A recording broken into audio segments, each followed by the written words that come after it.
It's been a long time coming, but I think we'll finally do some things with ExtraUtils2, because I need to start generating some grid power. In short, grid power is a completely new passive power system with ExtraUtils2. Set whatever generator you want down, power machines that require grid power, and you really never have to worry about them ever again. So today we'll be using some watermills. And as you know, flowing liquids can be quite laggy, so we're traveling a decent distance away from the base to kind of get things started. And you may have noticed I'm using a mixture between my Ender Sword and my air sigil to fly around here. But after today, that won't be a problem at all. With grid power, we'll finally be able to adequately power a new form of flight from ExtraUtils2. So I've just set down a matter receiver out here, and I figured may as well set up near a village that I've found, because villages can be very useful. I feel like I don't need to explain that, but this is where we're going to be setting up our grid power. Now I'm going to go back and make a few things, and I'll return to this spot when I've done that. So a while ago, we did make some watermills, and we also made the things that are required to make the watermill, but I need to refresh my memory a bit, so I figured I'd go through the steps to craft everything once again. And we only had 2 watermills anyways, and we're going to need a bunch after the day is over. So the first thing I'm going to make requires a resonating redstone crystal, and we do have some of those, but in case you don't have some, this is how you make them. You got to get some ender shards, which requires a glass cutter, and then you can make your crystals. And we have a resonator. So the resonator does not passively use power. You'll see it says 4 out of 32 grid power used. 32 is the grid power we currently have from the watermills that I have, and 4 of it is currently being used on another resonator upstairs. This thing only uses power while it's working. And just to show you all the generators in ExtraUtils, you can search hashtag GP, and it will search for any tooltips that have GP in them. But what we're going to make right now is a manual mill. That requires polished stone, which is just some stone bricks, redstone gear, and we have the manual mill. And I have made one of these before, but just wanted to go through the motions once again. Just place this down, and if we start generating power, and if you know how to do math, you'll see that it does generate 15 grid power while you're actually using the manual mill. But we don't actually need this. You just put this back because we can just run this whenever. So we're going to need to make a bunch of watermills, which requires stone burnt, which requires polished stone. So here's what I'm going to do right off the bat. I'm going to pick that up and place it over here, and we're going to start auto crafting stone burnt. Redstone gear. I don't feel we need to start auto crafting resonating redstone crystals since we have so many. But we'll start crafting polished stone. And we need to make at least 1 stone burnt by ourselves. Now, as you can see, this does take quite a while. So first of all, we need to auto craft stone burnt, which in the latest version of refined storage, you can actually just go like this. 1, 2, 3. Craft 3 at a time, just like that. And then, of course, the watermill itself. Pretty simple. These patterns we can go ahead and toss in the crafter. I'm just going to put this stuff back in my system. And we're just going to go over here, break this wall out, and place the crafter facing upwards if we can. Just like that. That should be facing upwards, I think. And then we need to go underneath. Then we can just output into the back of this thing and connect it to these conduits. Extract. And that's disabled. And then just toss our pattern in there like we've done a million times before. By the way, it looks like pattern's got a retexture, which is pretty cool. I like it. And everything should be working fine. Let's just test this. Let's craft 3 stone burnt. Looks like it's working perfectly. So next, to make the process go a little bit faster, we're going to start auto crafting speed upgrades. So there's a speed upgrade itself, but we need to start auto crafting upgrade bases. And the upgrade bases require a weighted pressure plate to be run through a resonator. And know for a fact that we already have weighted pressure plates auto crafting, so we can just make 1. Toss that in there, and we gotta make this by hand. There's that, and just toss that in there, encode that, and we can just toss that into the crafter. And then toss the speed upgrade pattern in there, and we should be able to make speed upgrades now. So I believe the max amount of speed upgrades that you can put in any ExtraUtils machine is 20, so we'll just go ahead and make 20. So we did get our first speed upgrade. Let's go ahead and toss this in here because it did take quite a bit. And you can see it's going to start going a lot quicker. Now you can see after hovering over the resonator, the power drain goes up a small fraction. Now later on when we add more of these, it'll go up a lot more than it is right now, and we actually won't be able to handle it. So far we've gotten 7 while we were sitting there. And now let's toss those in there. So you can see it has stopped because we are using too much grid power. So anyways, you can see just from this, we're going to need to be generating a lot of grid power to get everything up to speed the way that we want. As far as I've tested, Watermills generate the most grid power and don't require a whole lot of setting up to do. So just right off the bat here, we're going to make something like 20 Watermills. That should be good for now. And while those are auto-crafting, I figure I'll make a new size spell that will help in this process as well. So I've got a place water spell here, and I'm just going to apply it to my other place water spell that's we're not going to talk about. I completely failed last time I attempted this, but this one should work. If we look at this block, we'll see it places water. Okay, now we should be good to go. So far I have 12 Watermills, so we're just going to take those and go and set them up. I'm actually going to head down here and pick these Watermills up because we don't need them in this location any longer. We're going to press F3 and G to kind of see our chunk boundaries. One thing that a lot of people worry about in ExtraUtils2 is when you leave the chunk that your grid power is generating in, are you going to lose that power? Answer is no, because when you leave that chunk, it kind of saves your power information and how much power you were generating before you left that chunk. So we don't have to worry about anything, but I still am going to try to include all of this in one chunk. So we're just going to destroy all this stuff and I'll be right back.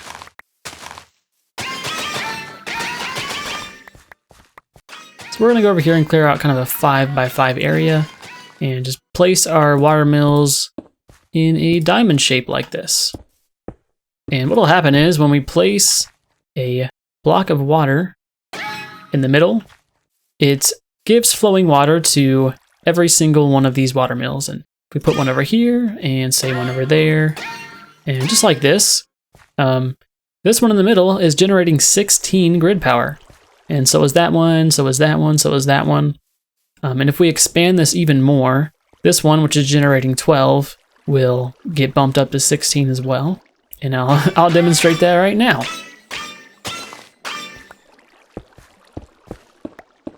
Looks like I'm one short, but that's okay. Place water there.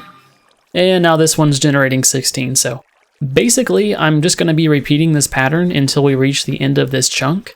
And then we'll go downwards, and maybe even today I'll make some different forms of grid power generators. And again, these are completely passive like the documentation says. We're going to go back to base, and with our new large amounts of grid power, we should be able to add some more speed upgrades to that resonator.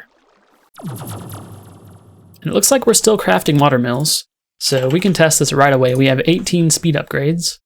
Okay, so it looks like we're reaching the cap. I don't think it'll be able to handle 9 at the moment, but we'll see. Yeah, it looks like we're stuck there. So 8 seems to be about the max we can do with 164 grid power. But that's going to be solved pretty soon here. So I am going to wait until all of these Watermills are finished, and maybe we'll do some sort of montage of me setting these Watermills up. Okay, so far we've gotten 48. And let's place these things down.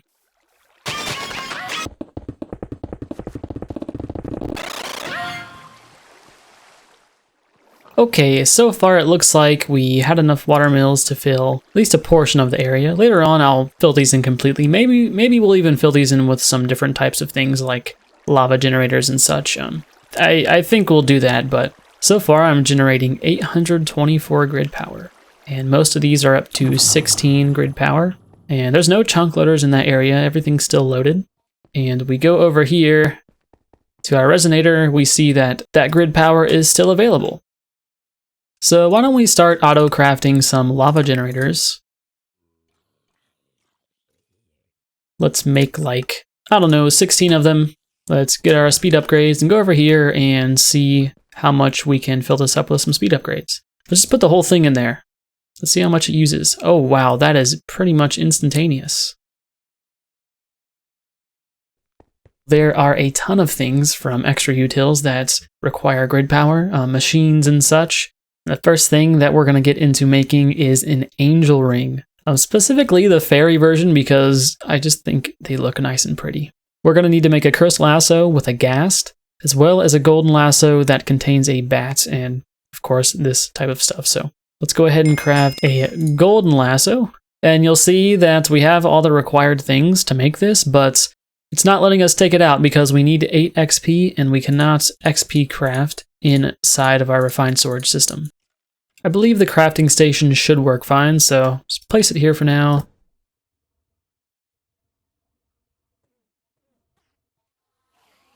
And you see it took 8 of our levels, and I'm actually going to need a few more levels to make another one. So we got 2 golden lassos here, but one of them needs to be a cursed lasso. And that's just a drop of evil, pretty simple. So I've got a zombie here, and we're going to try and capture him. You can see it doesn't let us capture him because, see in the chat there, it says we need to reduce the zombie to 2 hearts. So we're just going to sit here and punch him a little bit. Okay, he's at 2 hearts, and now we can capture him. So that's pretty much what we have to do for the ghast as well. So we're going to head over to the nether and try and get ourselves a ghast.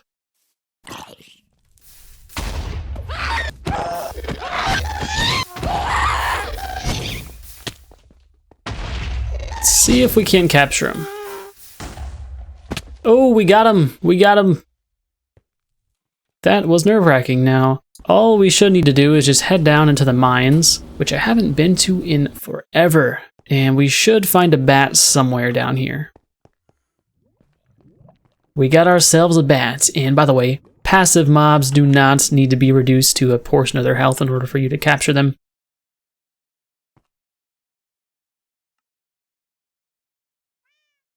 And we should be able to make ourselves an angel ring. There we go, we've got an angel ring, which does require 32 grid power at all times. And this should just, yeah, all we gotta do is have it in our inventory, and we can fly around at last. This is gonna be so nice and so useful. Take a look at my monstrosity of a blood altar there that I still need to repair after the mod removal. I don't think we'll ever need to use our air sigil ever again. Let's auto-craft some fire mills. We'll do like 30, and again, these are just to fill in the blank spaces, the gaps in between our water mills, so that we can kind of contain it all just in one singular chunk. So there's those, and of course, we're going to get some netherrack to accompany them, and our flint and steel. And why don't we go ahead and just make like 40 more water mills. And we finally run out of resonating redstone crystals, so those should be easy enough to auto-craft.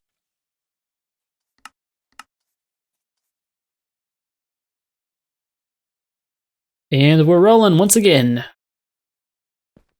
We've got 40 more water mills, perfect. Okay, we've got our 40 water mills. Let's go ahead and set them up. So now we're just gonna go ahead and place down our fire mills. I probably made a little bit too many, but that's okay. Light it on fire and then just place the fire mill right on top. And that will generate 2 grid power. It's not much, but at least it fills in these gaps. Oh, wow, okay.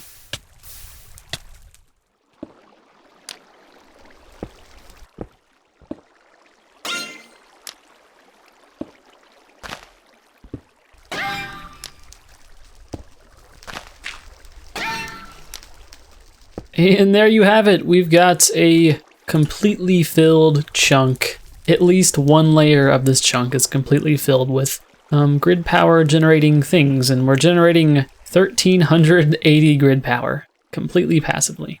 It may turn out that we need a bunch more of these, and if we do, we just cover this whole layer with some type of block and repeat the pattern pretty much. And you know what? I think we have these fire mills here, we may as well use them. 14, 16, that's perfect.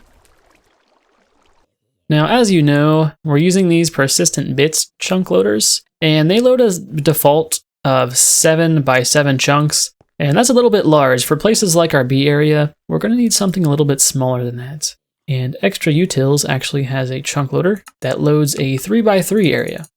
It's just called the chunk loading ward. It does use grid power, and it requires a villager lassoed and an eye of redstone, which is simple enough. We can make that right away. But we are going to need to make a golden lasso and capture a villager. And actually, if you look at the chunk loading ward, it also says we need a villager that's under contract. So we need to make something else called a contract. If we head over to this village, we're going to have to go villager to villager and get one of these guys to accept our contract. He says, no, I do not accept. And if you read this, it's pretty hilarious, but we're not going to be doing that. He says, you are shady. Will you accept my contract? What about you? What about you? He says, sure. Signed. Nice. So he is under contract. Now we can capture him. And we now have a villager under contract.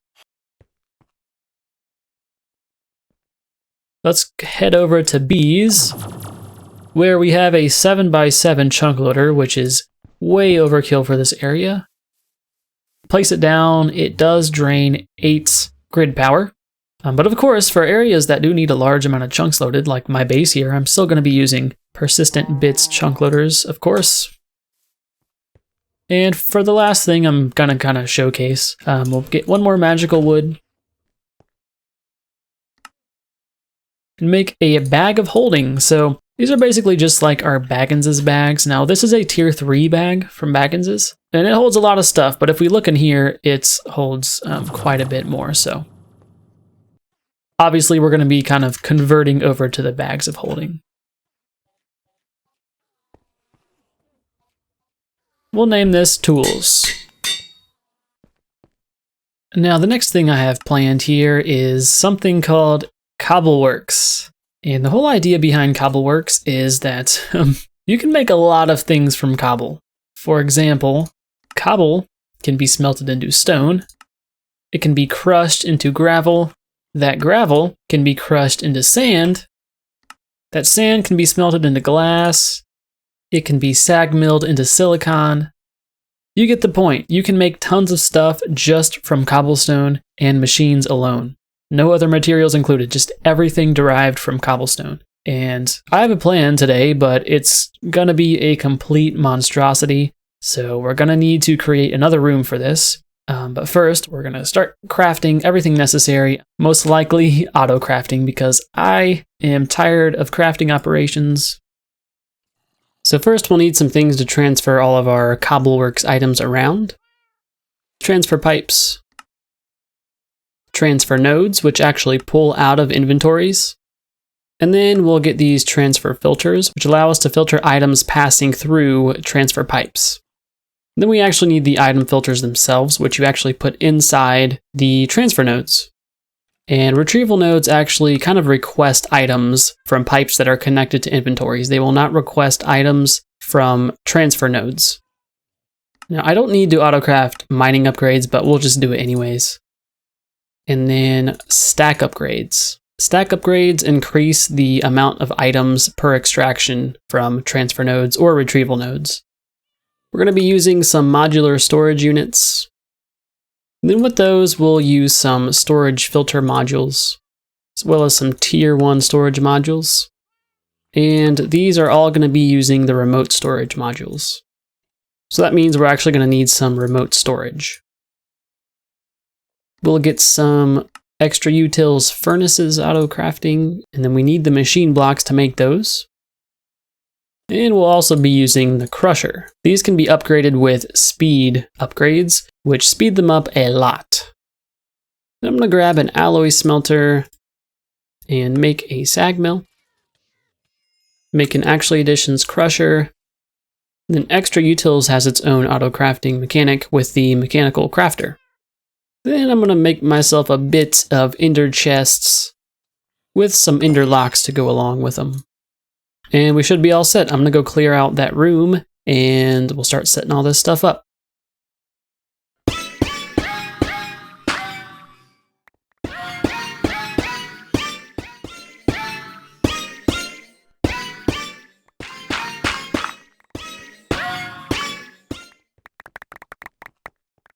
There's that portion done. And there we go. This is probably the most boring, plainest room I've ever created, but we're never going to be coming back here, so really no sense in making it look super cool. Although it still does look pretty cool. It looks kind of futuristic, I think, with how plain it looks, if you know what I mean. But let's go over here and let's get a bunch of stuff ready. So our modular storage is done. We've got our remote storage and some remote storage modules. We're going to get some transfer nodes, pipes, and retrieval nodes. Ooh, wow, look at that. 50 speed upgrades, that should do. 2 crushers. Furnaces, let's say 6. We'll get about 10 stack upgrades. Okay, there's those. And then I made a bunch of filters. And that's good for now. If we need anything else, we can just access it from our wireless grid. We're going to go over to our obsidian and snatch a lava bucket. And we'll get a piece of cobble. I'm going to dig out a little area down here. Place a piece of cobble in the middle. Place a transfer node right on top. Let's place some water right there, I guess. And then set our lava bucket down. And in this transfer node, we can put a mining upgrade, bunch of speed upgrades, and stack upgrades. I don't know if the stack upgrades matter, actually. We'll see about that, but as you can see, it does require tons of grid power for this one transfer node to function. Now, if I take this out, it goes, okay, I don't think we need the stack upgrade for this. That's cobblestone. And then what I'm going to do now is I'm just going to put a modular storage right above it. Transfer pipe right there. And this is where our remote storage are going to come in handy. Now, some other things I forgot to make were some power cells. Okay, and we're going to go ahead and put our remote storage right over here. We'll put one there and one there. Just a power cell in between. Outputting. We're going to get all 10 of our tier 1 storage modules and load this thing up with them. Each one holds 4. And we'll get 8 of these as well.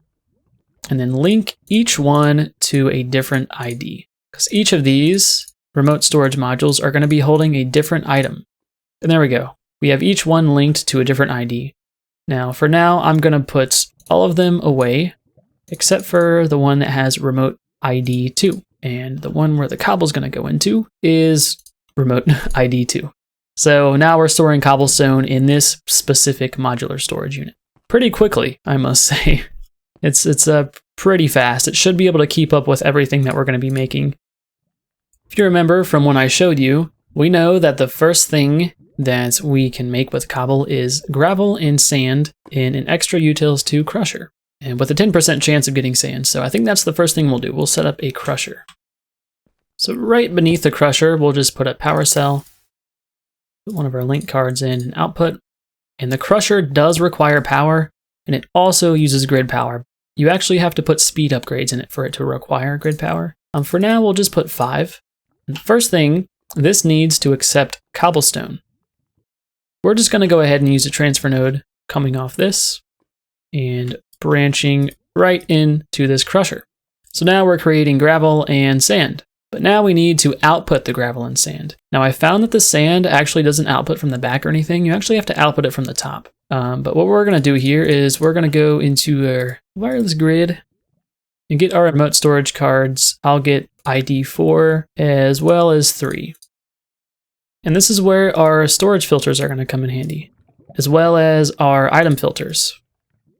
So first of all, I'm going to place one modular storage right here and one right here. Now actually I'm mistaken. You don't actually need the filters for this. What we can actually do is we can put a retrieval node this modular storage as well as this one. And we just need to whitelist these items in the extra utils item filters. Whitelisting sand, whitelisting gravel. You don't actually need to match metadata on this, but I'm just paranoid and think anything can go wrong. So this modular storage will do, I guess gravel's already in there, so we'll just whitelist gravel. And in this one, we want to whitelist sand. We'll take this gravel out.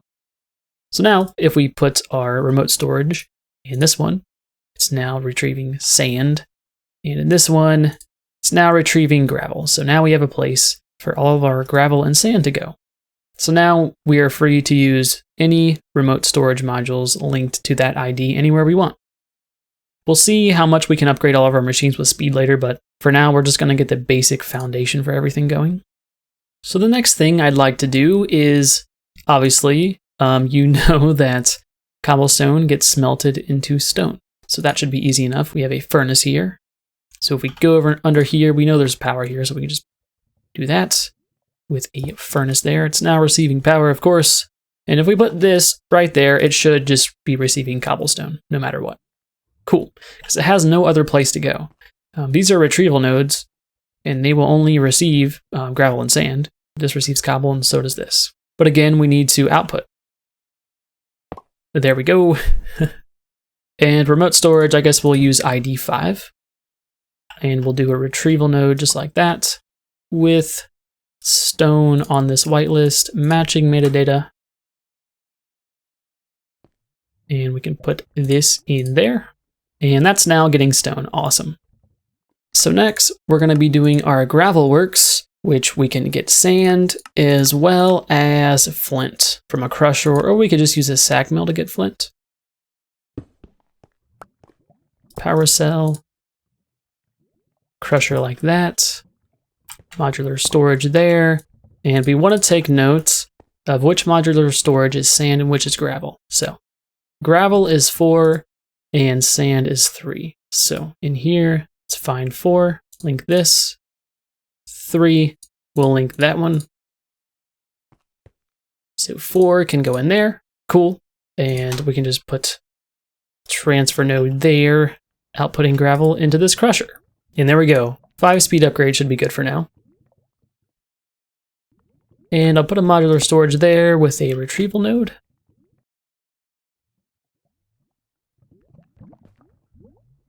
There's that, and we'll just put a stack upgrade in there and connect everything up with transfer pipes. And of course, we need to put our sand remote storage module in there. But again, we want to make some flint as well, so we're going to go make a crusher. ExtraUtils does connect to crushers. That's awesome. I love that. And I have power conduits here, actually. And we are not outputting flint as of yet.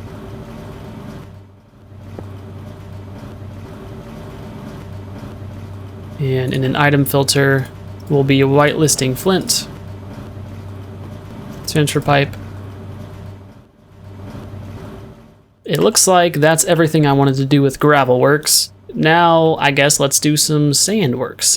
I probably didn't need to make so many remote storage modules, and probably didn't need to make 2 remote storage units as well. And place one of these right here. So now that we have access to our sand. So first of all, here from sand, we want to be making some glass. And of course, that requires a furnace.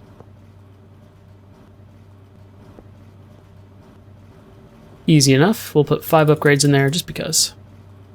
Now here's what I'm going to do. This is going to be kind of weird, but we'll put our crafter up there. We're going to need to put a transfer node there with some pipes going into the crafter. Yeah, and that's now receiving glass and sand. So we can do this and that. And it starts making some sandy glass. And of course we want to be smelting that sandy glass into thickened glass. So we can dig down here, put a conduit down, the furnace, of course with a retrieval node just like that. I'm going to need to grab a filter here, filtering the sandy glass in. And there we go, getting sandy glass. I'll put a stack upgrade on that just in case. Stack upgrades on everything. So there we go. We're getting thickened glass, and we can just output that straight into an ender chest, of course. We'll just plop it right there, of course, with a retrieval node on it. And in this filter, we are going to whitelist glass, and let's go in here and thicken glass. Is this confusing yet? We can just put a pipe like that. There's thickened glass, and we should... Okay, I think there's some sort of priority system with transfer pipes. Oh, we just got some glass there. I think it's random, actually. Maybe random. So next, we know that in a sag mill, sand gets sagged into silicon. It's a 50% chance, though. It's not guaranteed, but still. I like those odds. So I believe I have a sag mill already. You just go ahead and... Because I really don't want to stretch that conduit behind the wall there. It would bug me forever. I'll just go ahead and put a power cell down here. Sag mill there. Gonna reconfigure everything real quick. Okay, first things first, let's place a block down, and we're gonna put a filter here. And that filter is going to be filtering some sand. So that should be all good. We should now be getting sand in this chest eventually, depending on how random the random thing is. There we go, some sand. Okay, there's that problem solved. Now in the sag mill, we'll go push and pull. So it pushed the silicon up there. All we should need to do in this filter is whitelist silicon. Filters also work for retrieval nodes, so we're going to need to whitelist silicon on this filter as well. Yeah, there we go. This is just absolutely beautiful. But anyways, this is all I can take today with Cobbleworks. If you look online, you can find some pretty awesome, crazy looking setups. For now, this is good for me. Hope this inspired you to try something similar. Obviously, you can do this many different ways. You can use just solely Ender IO machines, but I really just wanted to use ExtraUtils because check this out. If we put full speed upgrades in this furnace, look at that. That's pretty friggin' crazy, isn't it? Maybe in this crusher we'll fill it up too eventually. But yeah, thank you so much for watching. I hope you enjoyed. We covered a lot in this video. This was kind of ExtraUtils themed if you didn't notice, so thanks so much for watching. Thanks for all the support and all the comments. I really love your guys' comments. They really motivate me. You have no idea, I would not even be close to number 19 in this series if it wasn't for people watching. I would have quit a long time ago just because that's the way I am. Like, some people actually thank me for making a video, and that is actually baffling. I should be thanking you, but I still find it pretty crazy. But again, I appreciate you watching. Thanks for sticking around if you watched through the whole video, and next time we come back, we're gonna do some more cool stuff. So hopefully you're around for that. I'm sure you will be. You guys are awesome, and have a wonderful day, and goodbye.